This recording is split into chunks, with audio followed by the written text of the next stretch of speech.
નમસ્તે વિદ્યાર્થી મિત્રો, ગુડ મોર્નિંગ. ગયા લેક્ચરની અંદર આપણે યુનિટ 11 માં આલ્કોહોલ સંયોજનોની બનાવટ સમજ્યા હતા. સાથે આ ટોપિક અંતર્ગત કેટલાક જે લખાણ સંબંધી પ્રશ્નો હતા અને કોયડાઓ હતા એ પણ આપણે સોલ્વ કર્યા. એકાદ લખાણ સંબંધી પ્રશ્ન આપણે એ ટોપિક અંતર્ગત બાકી રહી ગયો છે, તો એ પહેલા હું સોલ્વ કરાવી દઉં. પછી આપણે આજે ફિનોલની બનાવટ કઈ રીતે થાય એની જુદી જુદી પદ્ધતિઓ છે એ શીખવાની છે. તો લખાણ સંબંધી પ્રશ્ન 11.4.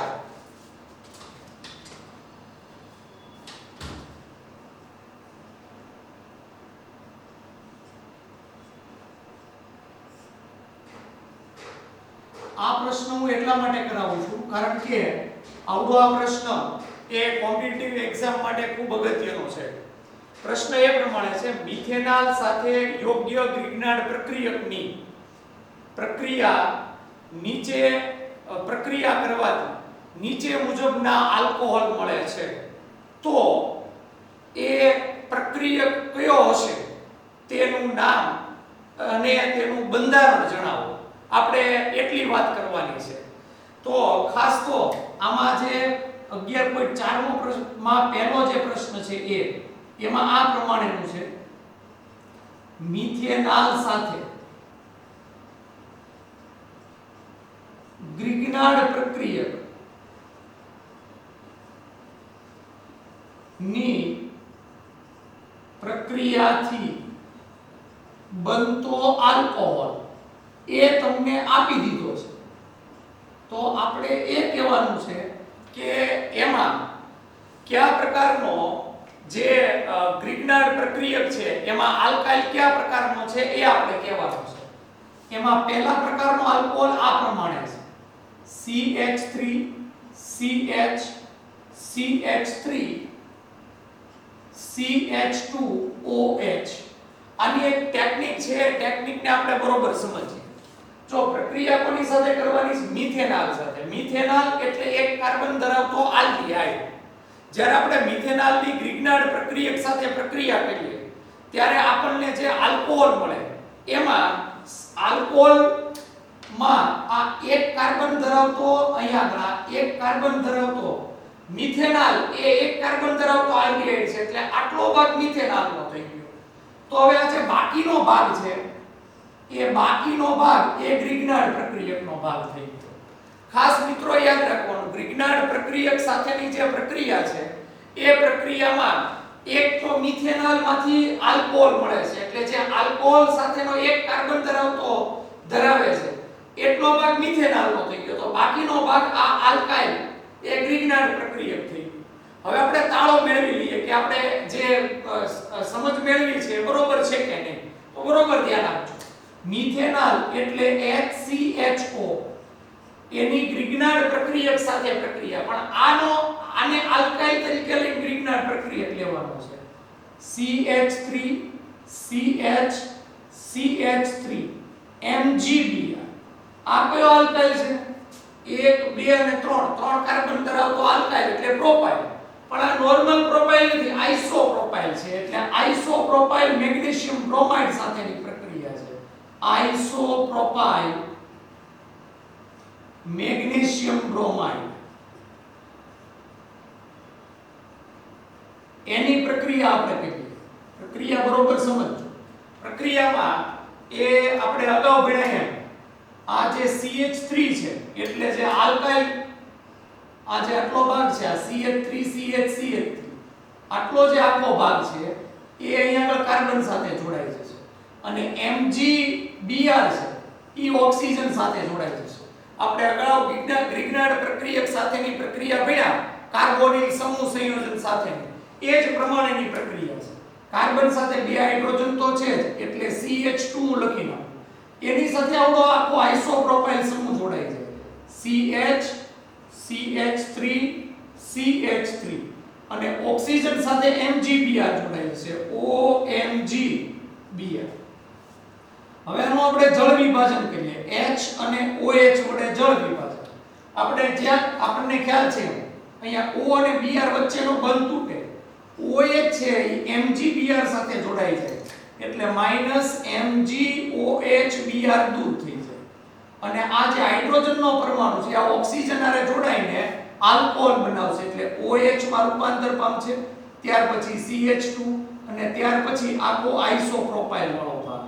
તો આપણે સમજાય અહીંયા આગળ જે ગ્રિગ્નાર્ડ પ્રક્રિયક ભાગ લે છે પ્રક્રિયામાં આઇસોપ્રોપાઇલ મેગ્નેશિયમ બ્રોમાઇડ છે. તો આમાં જવાબમાં આઇસોપ્રોપાઇલ મેગ્નેશિયમ બ્રોમાઇડ છે એ આવશે. એ પ્રકારનો ગ્રિગ્નાર્ડ પ્રક્રિયક મિથેનોલ સાથે ભાગ લે છે.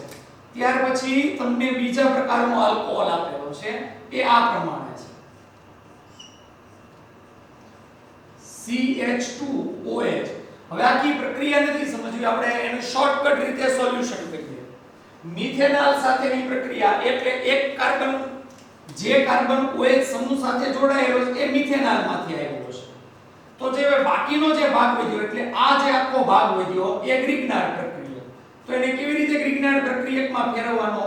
આ સાયક્લોહેક્સાઇલ એની હારે MgBr જોડી દો એટલે સાયક્લોહેક્સાઇલ બ્રોમાઇડ. એ ગ્રિગ્નાર્ડ પ્રક્રિયકની મિથેનોલ સાથે પ્રક્રિયા કરો તો આપણને આ પ્રકારનો આલ્કોહોલ મળે છે. તો જવાબમાં આવશે સાયક્લોહેક્સાઇલ બ્રોમાઇડ. સાયક્લોહેક્સાઇલ બેન્ઝીન નથી, સાયક્લોહેક્સીન છે, એને હેક્સાઇલ આલ્કાઇલ સ્વરૂપે લખ્યું છે. Mg એટલે મેગ્નેશિયમ અને Br એટલે બ્રોમાઇડ સાથેની પ્રક્રિયા. ચાલો, તો આ રીતે તમને કોઈ પણ અહીંયા આગળ પ્રક્રિયક કીધો હોય એની ગ્રિગ્નાર્ડ પ્રક્રિયક સાથે પ્રક્રિયાથી મળતો આલ્કોહોલ તમને આપેલો હોય અને એવું કીધું હોય કે આ માં ગ્રિગ્નાર્ડ પ્રક્રિયક કયો હશે તો આપણને ખબર પડવી જોઈએ જે પ્રક્રિયક હોય એ આલ્કોહોલમાં ફેરવાય એટલે એટલા કાર્બન ધરાવતો આપણે આલ્કોહોલને એથી અલગ કરી નાખવાનો અને બાકીનો જે આખી કાર્બનની શૃંખલા અથવા જે કઈ કાર્બનનો બાકીનો ભાગ વધ્યો એ આપણા માટે ગ્રિગ્નાર્ડ પ્રક્રિયક છે એટલે એને આપણે MgBr સાથે જોડી અને આપણે ગ્રિગ્નાર્ડ પ્રક્રિયક સ્વરૂપે એને લખી શકીએ છીએ. તો જે પહેલો પ્રશ્ન છે એમાં આઇસોપ્રોપાઇલ મેગ્નેશિયમ બ્રોમાઇડ આવશે અને જે બીજો પ્રશ્ન છે એમાં સાયક્લોહેક્સાઇલ મેગ્નેશિયમ બ્રોમાઇડ જવાબ આપણે લખી શકીએ. ત્યાર પછી 11.5 પોઈન્ટ આમાં લખાણ સંબંધી પ્રશ્નમાં 11.5 એમાં તમને પ્રક્રિયા પૂર્ણ કરો આપેલી છે જેમાં એવું કીધું છે કે નિપજના બંધારણ લખો. બહુ સિમ્પલ છે. એમાં પહેલી પ્રક્રિયા આ પ્રમાણે આપેલી છે CH3 CH દ્વિબંધ CH પ્રોપીન છે. હવે એની પ્રક્રિયા આ પ્રમાણે કીધી છે H2O H+ એટલે જળ વિભાજન એસિડિક માધ્યમમાં. એસિડિક માધ્યમમાં આલ્કીનનું જળ વિભાજન કરીએ એટલે આલ્કોહોલ મળે. પણ કયો આલ્કોહોલ? યાદ કરો તમે, દ્વિતીયક અથવા તૃતીયક આલ્કોહોલ મળે. કેમ? માર્કોની-કોનો નિયમ. તો માર્કોની-કોના નિયમ પ્રમાણે જ્યારે આપણે આનું જળ વિભાજન કરશું ત્યારે H+ આયન અને OH- આયન પૈકી જે OH- આયન છે દ્વિબંધ ધરાવતા એવા કાર્બન હારે જોડાય કે જે ઓછા હાઇડ્રોજન ધરાવતો હોય એટલે આપણને CH3CH અહીંયા આગળ OH સ્વરૂપે આ જોડાઈ જાય અને આ હાઇડ્રોજન એ છેલ્લા કાર્બન હારે જોડાય. તો માર્કોની-કોના નિયમ પ્રમાણે આપણને અહીં આગળ નિપજ સ્વરૂપે પ્રોપેન ટુ ઓલ નિપજ છે પ્રાપ્ત થશે. ત્યાર પછી આપણને એમાં બીજી પ્રક્રિયા આ પ્રમાણે આપેલી છે. આવું એક બંધારણ છે જેમાં C ડબલ બોન્ડ કીટોન અને O CH2 C double bond O CH એની પ્રક્રિયા NaBH4 વડે કરવાની કીધી છે સોડિયમ બોરોહાઇડ્રેટ. તો આપણે આ પણ પ્રક્રિયા આવી આલ્ડીહાઇડ અથવા કીટોન સોડિયમ બોરોહાઇડ્રેટ વડે હાઇડ્રેશન અથવા રિડક્શન પ્રક્રિયા આ કહેવામાં આવે છે. આલ્ડીહાઇડ કે કીટોનનું એનું આલ્કોહોલમાં રૂપાંતર થાય. તો આપણે પહેલા અહીંયા જોવાનું કે ક્રિયાશીલ સમૂહ આલ્ડીહાઇડ કે કીટોન છે તો જો અહીંયા આગળ C ડબલ બોન્ડ O આ કીટોન સંયોજન છે. એ કીટોન સંયોજનનું અહીંયા આગળ આલ્કોહોલમાં રૂપાંતર થાય એટલે જે C ડબલ બોન્ડ O છે એનું રૂપાંતર OH માં થશે. હાઇડ્રેશન અથવા આપણે રિડક્શન પણ કહી શકીએ. આ C ડબલ બોન્ડ O નું OH માં રૂપાંતર થશે.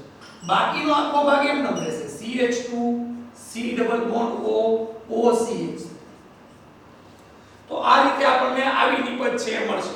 અને આમથી આપણે અગાઉ ભણ્યા આલ્ડીહાઇડ નું તમે સોડિયમ બોરોહાઇડ્રેટ વડે રિડક્શન કરો તો પ્રાથમિક આલ્કોહોલ મળે, અને કીટોન નું જો સોડિયમ બોરોહાઇડ્રેટ વડે આપણે રિડક્શન કરીએ તો દ્વિતીયક આલ્કોહોલ મળે. તમે જોઈ શકો છો જે OH સમૂહ ધરાવતો કાર્બન છે એ બીજા બે કાર્બન હારે જોડાયેલો છે, એટલે એક પ્રકારનો આપણને જે આલ્કોહોલ મળ્યો એ દ્વિતીયક આલ્કોહોલ મળ્યો. તો આ આપણે લખાણ સંબંધી પ્રશ્નો જે સોલ્વ કરવાના હતા એ અહીં આગળ આપણે સોલ્વ કર્યા છે. આજ આપણે જે ટોપિક ભણવાનો છે એ છે ફિનોલની બનાવટ. ટેક્સ્ટ બુક ની અંદર ફિનોલ બનાવવા માટેની જુદી જુદી 4 પદ્ધતિઓ તમને આપેલી છે. આપણે એ 4 પદ્ધતિઓ બહુ વ્યવસ્થિત રીતે સમજવાની છે. એમાંથી બે પદ્ધતિઓ અગત્યની છે. સમજીએ આપણે ફિનોલ બનાવવા માટેની પદ્ધતિ.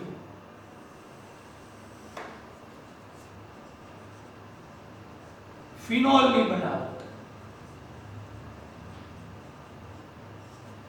એમાં પહેલી પદ્ધતિ હું તમને સમજાવું. ઈ પહેલા ફિનોલ બાબતે બે ત્રણ બાબતો હું અહીંયા લખી નાખું. ફિનોલ એક પ્રકારનો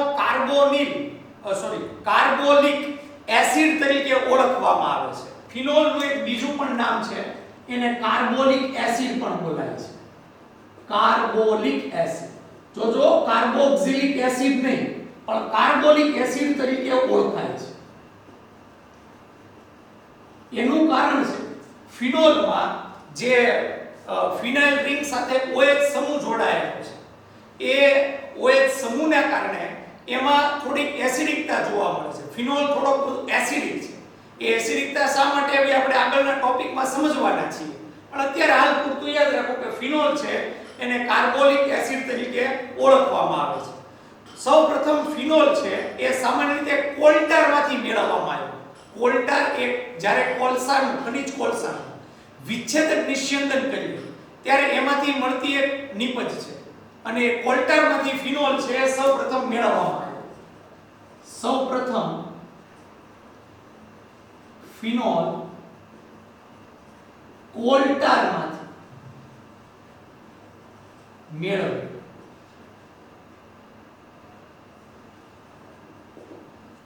તો કોલટારમાંથી ફિનોલ છે મેળવવામાં આવ્યો. ફિનોલ બનાવવા માટે સામાન્ય રીતે બેન્ઝીનના જુદા જુદા વ્યુત્પન્નોનો ઉપયોગ થાય છે. કારણ કે જે ફિનોલનું આપણે બંધારણ જોઈએ તો એમાં મેઇન સ્ટ્રક્ચર તો બેન્ઝીન વલય છે, અને એમાં કોઈ એક કાર્બન ઉપરથી હાઇડ્રોજનનું વિસ્થાપન કરીને OH સમૂહને આપણે જોડીએ છીએ. એટલે મેઇન તો બેન્ઝીનના જે જુદા જુદા વ્યુત્પન્નો છે, એટલે બેન્ઝીનના જુદા જુદા સંયોજનો છે, એમાંથી ફિનોલ છે બનાવવામાં આવે છે.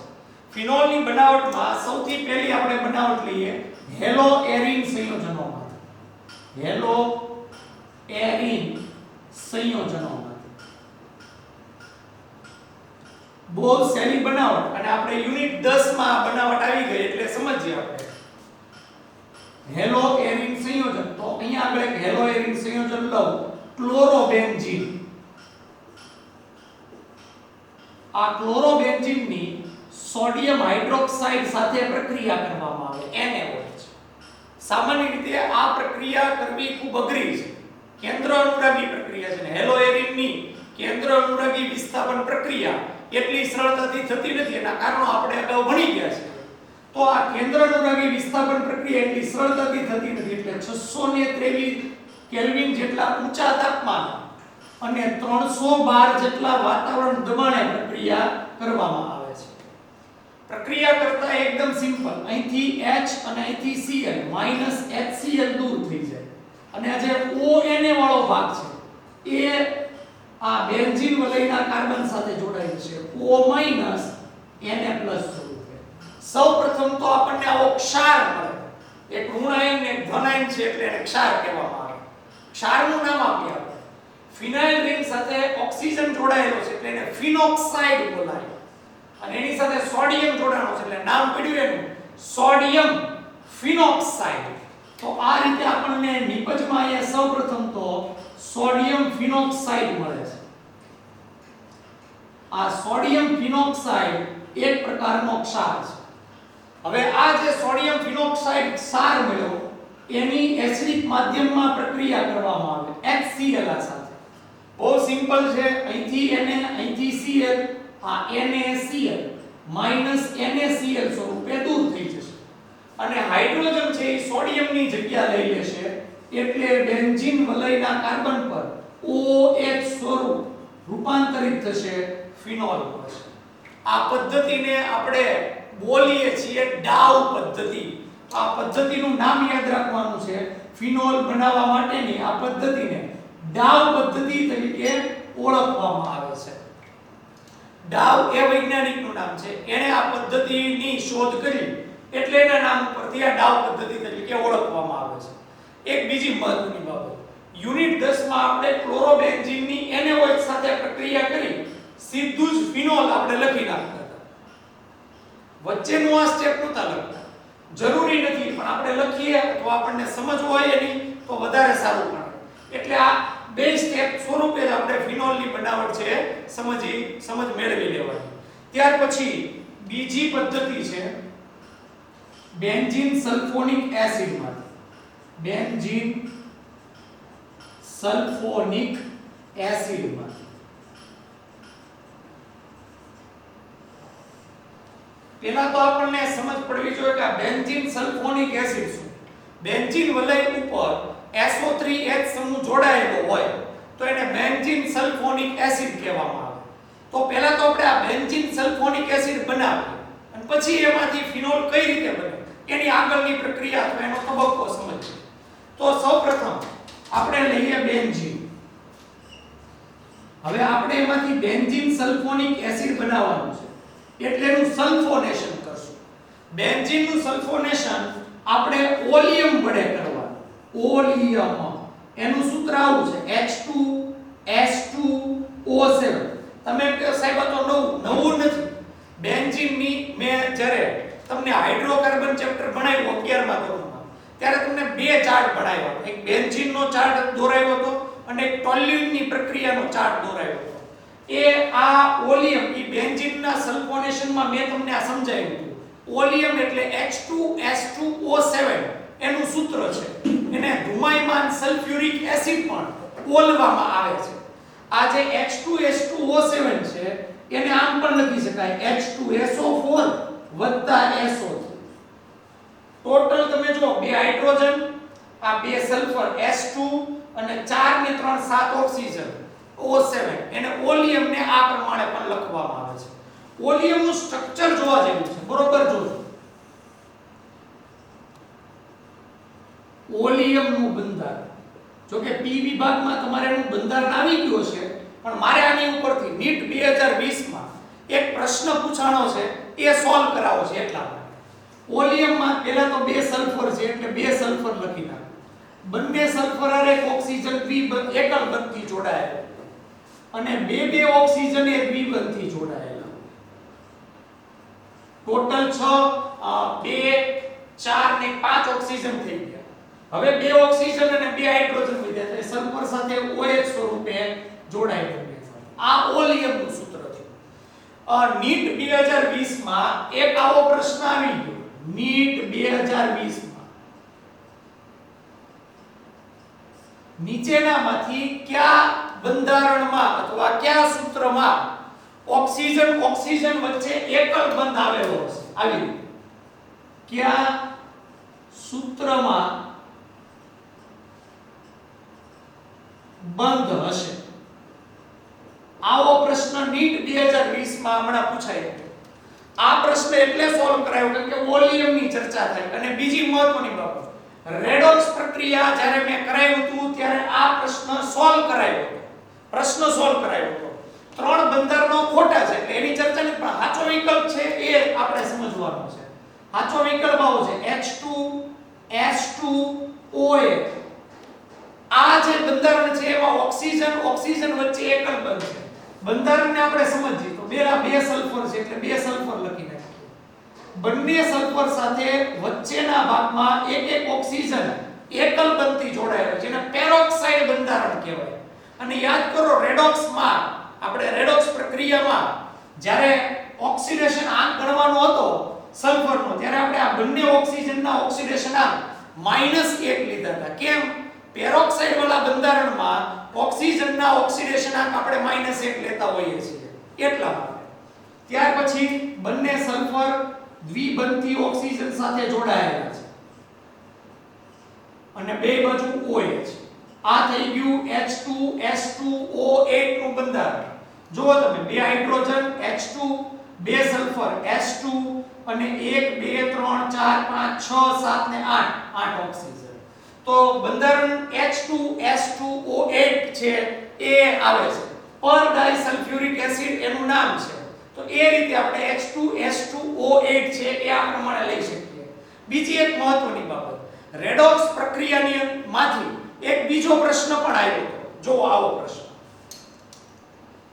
નીટ 2020 માં, જગ્યા નથી એટલે હું આટલામાં લખું છું કારણ કે આગળ મારે બોર્ડ વર્ક કરવું છે. નીટ 2020 નો પ્રશ્ન રેડોક્સ પ્રક્રિયામાંથી, આમ જોઈએ તો આપણે આ રેડોક્સ પ્રક્રિયામાં સોલ્વ કરી નાખેલો પ્રશ્ન છે. આવી એક રાસાયણિક પ્રક્રિયા છે CH4 Cl2 CCl4 HCl. પ્રક્રિયા આ પ્રમાણે આપેલી છે. પ્રક્રિયાનું સંતુલન કરી નાખું 4 અને અહીંયા આગળ 4 આ પ્રમાણે આપેલી છે પ્રક્રિયા. પ્રક્રિયાના સંતુલન સાથે આ પ્રમાણે તમને પ્રક્રિયા આપેલી CH4 મિથેનની ક્લોરીન સાથેની પ્રક્રિયાથી CCl4 એટલે કાર્બન ટેટ્રાક્લોરાઇડ અને 4HCl એટલે હાઇડ્રોક્લોરિક એસિડ છે એ દૂર થાય છે. આ પ્રક્રિયામાં તમને એવું કીધું છે કે કાર્બન આ કાર્બન ના ઓક્સિડેશન આંકમાં શું ફેરફાર થાય છે. આપણે આ પ્રશ્ન ટેસ્ટમાં પણ એકવાર પૂછી નાખેલો છે. શું ફેરફાર થાય બરોબર સમજજો.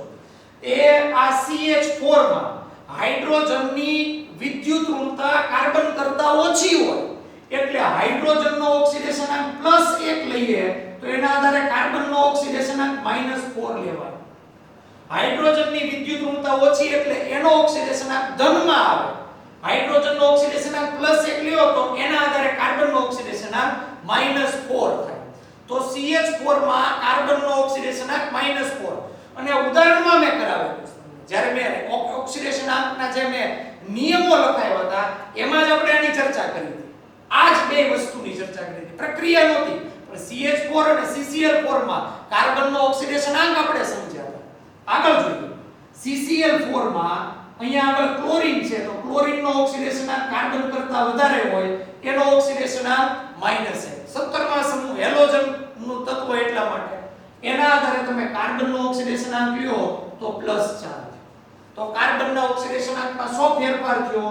-4 માંથી +4. આ જવાબ આવતો તો એકદમ સિમ્પલ. જો રેડોક્સ પ્રક્રિયા તમે બરોબર વ્યવસ્થિત રીતે સોલ્વ કર્યું હોય તો એમાંથી બે પ્રશ્નો પૂછાણા હતા નીટમાં અને 8 માર્ક. અને એટલા અઘરા નહીં પ્રશ્નો કે આપણને એમ થાય કે ઓહો કેવા અઘરા પ્રશ્નો પૂછાણા તો આપણે એને ગૂંચવાઈ જઈએ. અને બે પ્રશ્નો પાછા ટેક્સ્ટબુકના એટલે ટેક્સ્ટબુક ઉપર બહુ ભાર આપવો જરૂરી હું વારંવાર એટલા માટે કહેતો રહું છું. તો આ બે પ્રશ્નો એટલા સહેલા રેડોક્સ પ્રક્રિયામાંથી પૂછાણા હતા. હવે આપણે ફરી પાછા આવી આવીએ ફિનોલની બનાવટ જેમાં આપણે વાત કરતા હતા બેન્ઝીન સલ્ફોનિક એસિડમાંથી. તો આપણે જ્યારે બેન્ઝીનનું સલ્ફોનેશન કરીએ ઓલિયમ વડે તો આપણને પહેલા તો બેન્ઝીન સલ્ફોનિક એસિડ નિપજ મળે છે.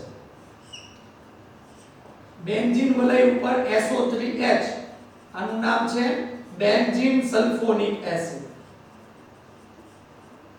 આ બેન્ઝીન સલ્ફોનિક એસિડ જે નિપજ મળ્યું હવે એમાંથી આપણે ફિનોલ બનાવવું છે એટલે એનું પીગલન કરાવવામાં આવે NaOH વડે. NaOH માં એનું પીગલન કરાવવામાં આવે. પીગલન એટલે ટૂંકમાં એને પીગાળવામાં આવે.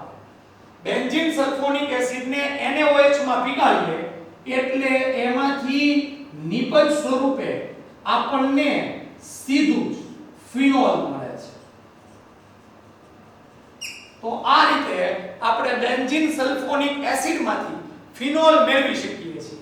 કેટલીક રેફરન્સ બુકમાં આ બેન્ઝીન સલ્ફોનિક એસિડનું પીગલન NaOH વડે કરીએ એટલે પહેલા સોડિયમ ફિનોક્સાઇડ આપેલું છે પછી એની HCl સાથે પ્રક્રિયા કરીએ એટલે ફિનોલ મળે એમ પણ લખી શકાય.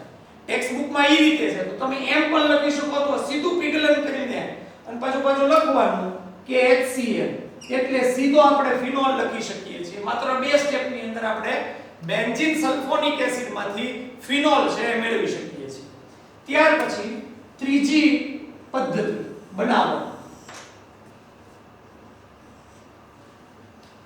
બનાવટની ત્રીજી જે પદ્ધતિ છે એ છે ડાયઝોનિયમ ક્ષારમાંથી ફિનોલની બનાવટ. ડાયઝોનિયમ ક્ષાર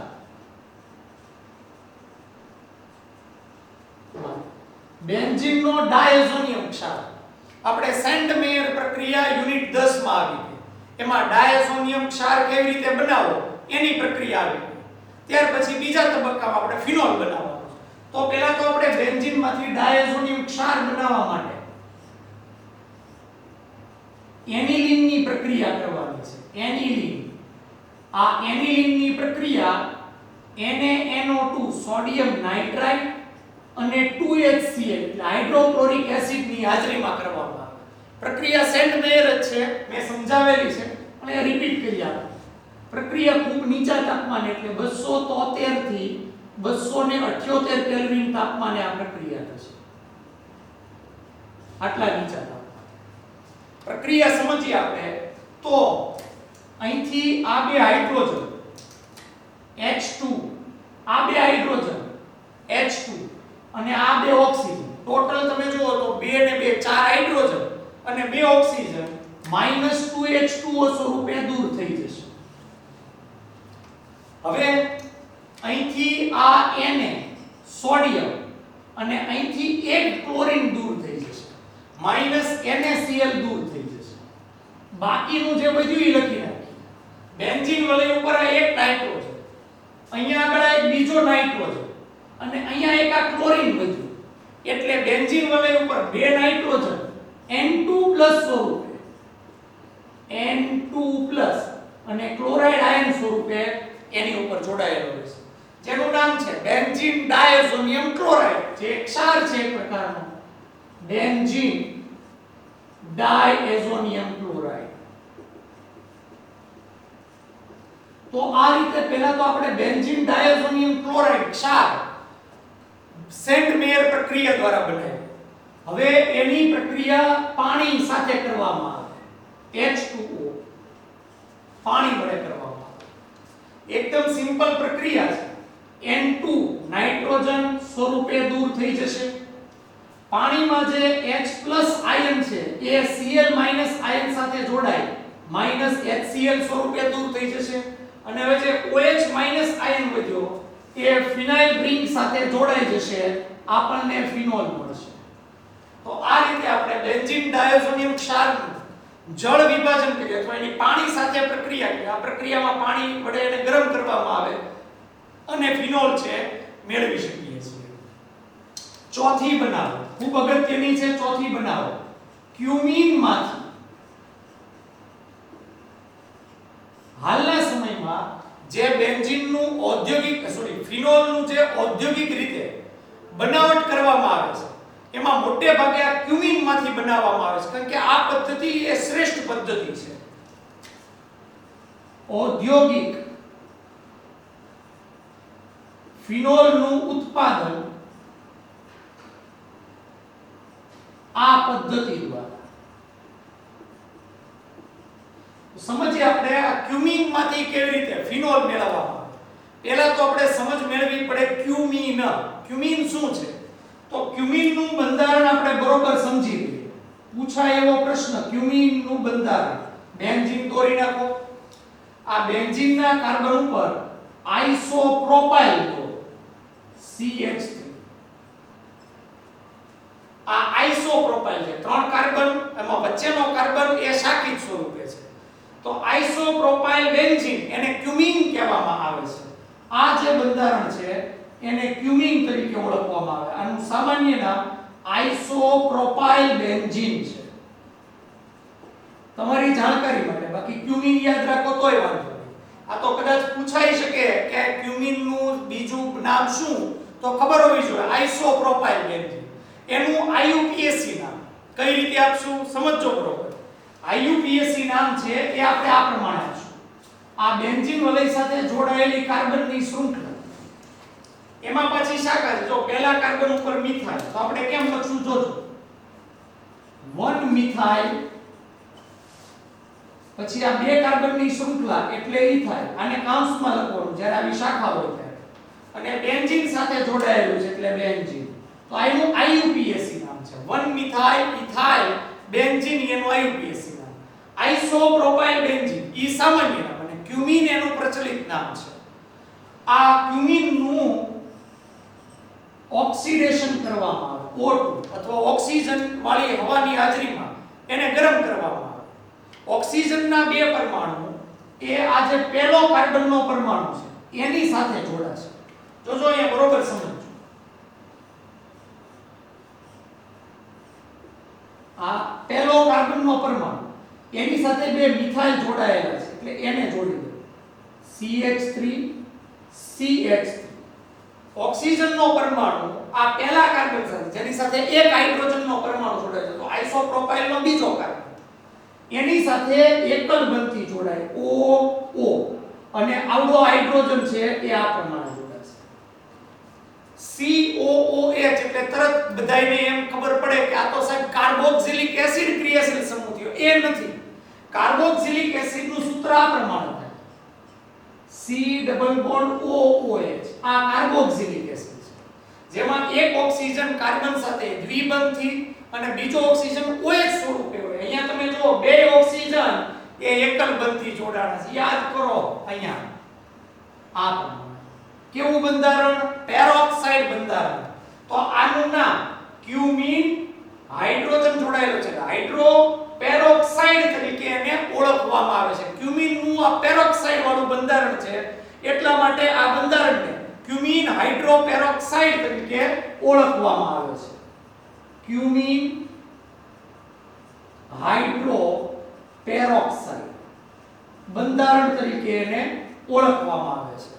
જે ક્યુમીન હાઇડ્રો પેરોક્સાઇડ બંધારણ બન્યું એને હવે એસિડિક માધ્યમમાં એની પ્રક્રિયા કરવામાં આવે.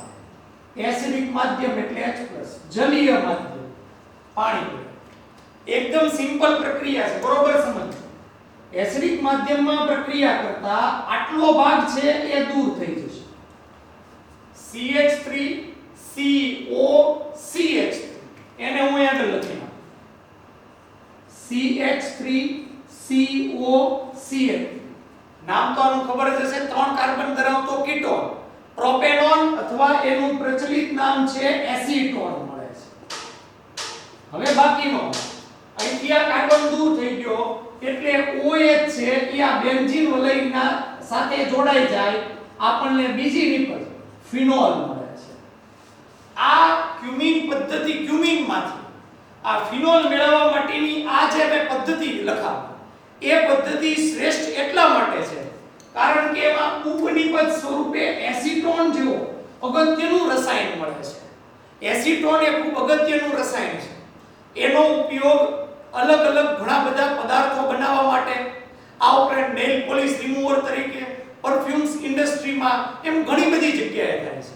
એટલે એસીટોન જેવો અગત્યનું રસાયણ એ નિપજ મુખ્ય નિપજ ફિનોલ સાથે પણ મળે છે. તો આમ આ રીતે આ પદ્ધતિ છે એના થકી આપણે હાલના સમયમાં ઔદ્યોગિક રીતે ફિનોલ બનાવી શકીએ છીએ. આ એના જેવી વાત થઈ. બનાવવાનો છે ફિનોલ પણ એના થકી આપણને બે નિપજો મળે અને બે અગત્યની નિપજ. ફિનોલ તો અગત્યનો છે જ પણ સાથે આપણને જે એસીટોન મળે છે એ પણ એટલો જ અગત્યની નિપજ સ્વરૂપે આપણને મળતો હોય છે. તો ટેક્સ્ટબુક ની અંદર ફિનોલ બનાવવા માટેની 4 પદ્ધતિઓ હતી. આ ઉપરાંત બીજી 2 પદ્ધતિઓ જે ટેક્સ્ટબુક ની અંદર નથી પણ આપણે જે તમને કોમ્પિટિટિવ એક્ઝામ છે એમાં કામ લાગે એવી પદ્ધતિઓ છે. તો એ 2 પદ્ધતિઓ પણ આપણે સમજીએ. એમાંની પહેલી પદ્ધતિ છે ગ્રિગ્નાર્ડ પ્રક્રિયકમાં.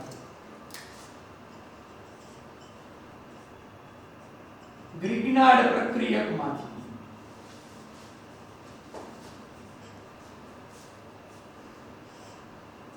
ગ્રિગ્નાર્ડ પ્રક્રિયક પણ આપણે એવો ગ્રિગ્નાર્ડ પ્રક્રિયક લેવાનો કે જેમાંથી ફિનોલ બનાવી શકીએ. એટલે હું એરાઇલ ગ્રિગ્નાર્ડ પ્રક્રિયક લઉં. ફિનાઇલ મેગ્નેશિયમ બ્રોમાઇડ આ ગ્રિગ્નાર્ડ પ્રક્રિયક લીધો. ફિનાઇલ મેગ્નેશિયમ બ્રોમાઇડ એની આપણે ઓક્સિજન સાથે પહેલા તો પ્રક્રિયા કરવાની. O2 ઓક્સિજન સાથેની પ્રક્રિયા. આમાં આપણે એક જ ઓક્સિજનનો પરમાણુ અહીંયા આગળ આ ઓક્સિજન છે એ અહીંયા આગળ જોડવાનું એટલે મેં બનાવ O2 કર્યું છે. ઓક્સિજન સાથે પ્રક્રિયા કરો એટલે અહીંયા OMgBr માં રૂપાંતર થશે. બરાબર? આ રીતે આપણને સૌપ્રથમ તો OMgBr ફિનાઇલ ઉપર OMgBr આપણને મળશે. હવે એનું જળ વિભાજન કરો. કારણ કે ખ્યાલ છે OMgBr હોય એનું આપણે જળ વિભાજન કરીએ. આપણે અગાઉ ભણ્યા ગ્રીનનાર્ડ પ્રક્રિયા તો આપણને સીધો આલ્કોહોલ મળે, પણ અહીંયા આલ્કોહોલ નહીં મળે. અહીંયા આપણને ફિનાઇલ રિંગ અરે OH જોડાશે, ફિનોલ મળશે. H અને OH આ MgBr અહીંથી દૂર થશે અને આ OH એની જગ્યાએ જોડાય, OH ની સાથે જોડાય -MgOHBr સ્વરૂપે દૂર થઈ જશે. હાઇડ્રોજન આ ઓક્સિજન આરે જોડાય આપણને ફિનોલ આપશે. તો આ પાંચમી પ્રક્રિયા ગ્રીનનાર્ડ પ્રક્રિયકમાંથી પણ આપણે ફિનોલ બનાવી શકીએ. છઠ્ઠી પ્રક્રિયા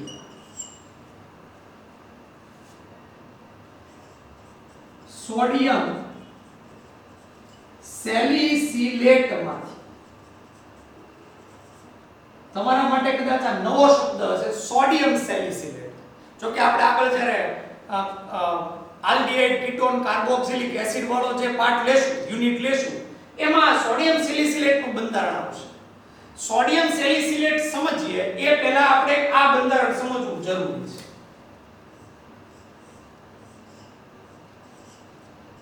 OH C=OH. આને બોલાય salicylic acid. Salicylic acid benzene વલયમાં પહેલા બીજા કાર્બન ઉપર OH અને C=OH જોડાયેલો હોય એને સેલિસિલિક એસિડ બોલાય. આપણે સોડિયમ સેલિસિલેટ લેવાનું છે એટલે આનો ક્ષાર લેવાનો. આ જ પ્રમાણે જોજો, બરોબર ધ્યાન આપજો. બેન્ઝીન વલય ઉપર OH અને COO એને લઈએ, આ સેલિસિલિક એસિડ અને આ સોડિયમ સેલિસિલેટ થયો, CO એટલે એસ્ટર સમૂહ થયો, OH પ્રત્યય લાગ્યો, આને બોલાય સોડિયમ સેલિસિલેટ. આગળ આનું બંધારણ આવશે. હવે આપણે એમાંથી ફિનોલ મેળવવાનું છે એટલે OH એમનો રહેવો જોઈએ, આટલો ભાગ દૂર થવો જોઈએ. તો એનું ડીકાર્બોક્સિલેશન યાદ કરો, હાઇડ્રોકાર્બન વાળું ચેપ્ટર. આલ્કેન બનાવવા માટે કાર્બોક્સિલિક એસિડ નું ડીકાર્બોક્સિલેશન કરો. ડીકાર્બોક્સિલેશન સોડિયમ બાયકાર્બોનેટ વડે આપણે કરી શકીએ છીએ અને એના થકી આપણે સોડિયમ સેલિસિલેટ છે એ બનાવી શકીએ છીએ. તો આ રીતે આપણે એનું ડીકાર્બોક્સિલેશન કરવાનું. આમ જોવા જઈએ તો NaOH વડે પણ તમે ડીકાર્બોક્સિલેશન કરી શકો છો. મેં લખી નાખું ડીકાર્બોક્સિલેશન. બે NaOH ના અણુ લેશું પ્રક્રિયા સમજવા માટે. સમજીએ. અહીંથી બે સોડિયમ Na2, અહીંથી COO એટલે કાર્બન બે ઓક્સિજન અને અહીંથી આ એક ઓક્સિજન. બે સોડિયમ, એક કાર્બન, એક બે અને ત્રણ ઓક્સિજન. -Na2CO3 દૂર થઈ જાય. -Na2CO3 sodium carbonate. હવે બાકી બે હાઇડ્રોજન વધ્યા અહીંથી, બે હાઇડ્રોજન અને હજી એક ઓક્સિજન આમાંથી વધ્યો, કારણ કે એક ઓક્સિજન આની હારે જોડાઈ ગયો, એક ઓક્સિજન હજી વધ્યો એટલે -2H2O દૂર થઈ જશે. બરોબર? બે હાઇડ્રોજન એક ઓક્સિજન દૂર થઈ ગયું. હવે શું બચ્યું એ સમજો. ઓકે, અહીંયા આગળ આવડો આ જે સોડિયમ છે, એક મિનિટ, આ CO2 દૂર થઈ ગયા અહીંથી, CO2 એટલે આવડો આ જે હાઇડ્રોજનનો પરમાણુ છે એ હવે આ કાર્બન હારે જોડાઈ જશે એટલે આ કાર્બનની સંયોજકતા પૂરી થઈ જશે. ઓકે, આ કાર્બનની સંયોજકતા પૂરી થઈ. અહીંયા બીજો એટલે ઓક્સિજન, ઓક્સિજન O- આયન સ્વરૂપે હોય અને આ જે Na+ આયન છે એ આની હારે જોડાઈ જાય એટલે સોડિયમ ફિનોક્સાઇડ આપણને ક્ષાર મળે. એ અહીંયા આવે સોડિયમ ફિનોક્સાઇડ ક્ષાર. માંથી ફિનોલ બનાવવો હોય તો એની HCl સાથે પ્રક્રિયા કરીએ એટલે આની આપણે HCl સાથે પ્રક્રિયા કરીએ, -NaCl દૂર થાય અને આપણને ફિનોલ નિપજ મળે છે. તો સોડિયમ સેલિસિલેટ નું ડીકાર્બોક્સિલેશન કરીને, ડીકાર્બોક્સિલેશન એટલે કાર્બન દૂર થવાની પ્રક્રિયા. આમાં જો તો આ જે COO Na માંથી જાય કાર્બન દૂર થયો Na2CO3 સ્વરૂપે એક પ્રકારનું ડીકાર્બોક્સિલેશન કહેવામાં આવે છે. તો આ રીતે ડીકાર્બોક્સિલેશન કરવામાં આવે. આ ડીકાર્બોક્સિલેશન છે એ NaOH અને CaO ના મિશ્રણ થકી કરવામાં આવે છે. સોડિયમ હાઇડ્રોક્સાઇડ અને કેલ્શિયમ ઓક્સાઇડ ના મિશ્રણ વડે કરવામાં આવે છે. તો એ સોડા લાઇમ તરીકે પણ ઓળખવામાં આવે છે. આ જે NaOH અને CaO નું જે મિશ્રણ છે એને સોડા લાઇમ તરીકે ઓળખવામાં આવે. તો એ રીતે ડીકાર્બોક્સિલેશન પ્રક્રિયા તમે સમજી શકો છો. પણ એમાં NaOH પ્રક્રિયામાં ભાગ લે કેલ્શિયમ ઓક્સાઇડ, સોડા લાઇમમાંનો કેલ્શિયમ ઓક્સાઇડ એ પ્રક્રિયામાં ભાગ નથી લેતો. તો આ આપણે આગળ ચર્ચા કરી ફિનોલની ટોટલ 6 બનાવટ. 4 બનાવટ તમને ટેક્સ્ટ બુક ની અંદર આપેલી છે. 2 એક્સ્ટ્રા બનાવટ કરી. સાથે કેટલાક લખાણ સંબંધી પ્રશ્નો પણ આજે આપણે સમજ્યા અને નીટના 2020 ના 2 રેડોક્સ પ્રક્રિયા આધારિત પણ MCQ મેં તમને સમજાવ્યો. આપણે દરેક લેક્ચરમાં જે નીટમાં જેટલા પ્રશ્નો પૂછાણા છે, જેટલા ચેપ્ટર આપણે ચાલ્યા છે, એના આધારિત જે પ્રશ્નો હશે એ હું તમને સોલ્વ કરાવતો રહીશ, જેથી તમને ખ્યાલ આવે કે નીટ 2020 નું પેપર છે એ કયા પ્રકારનું હતું અને તમે કઈ રીતે તમે તૈયારી કરો છો. તો મળીએ મિત્રો આવતા લેક્ચરમાં.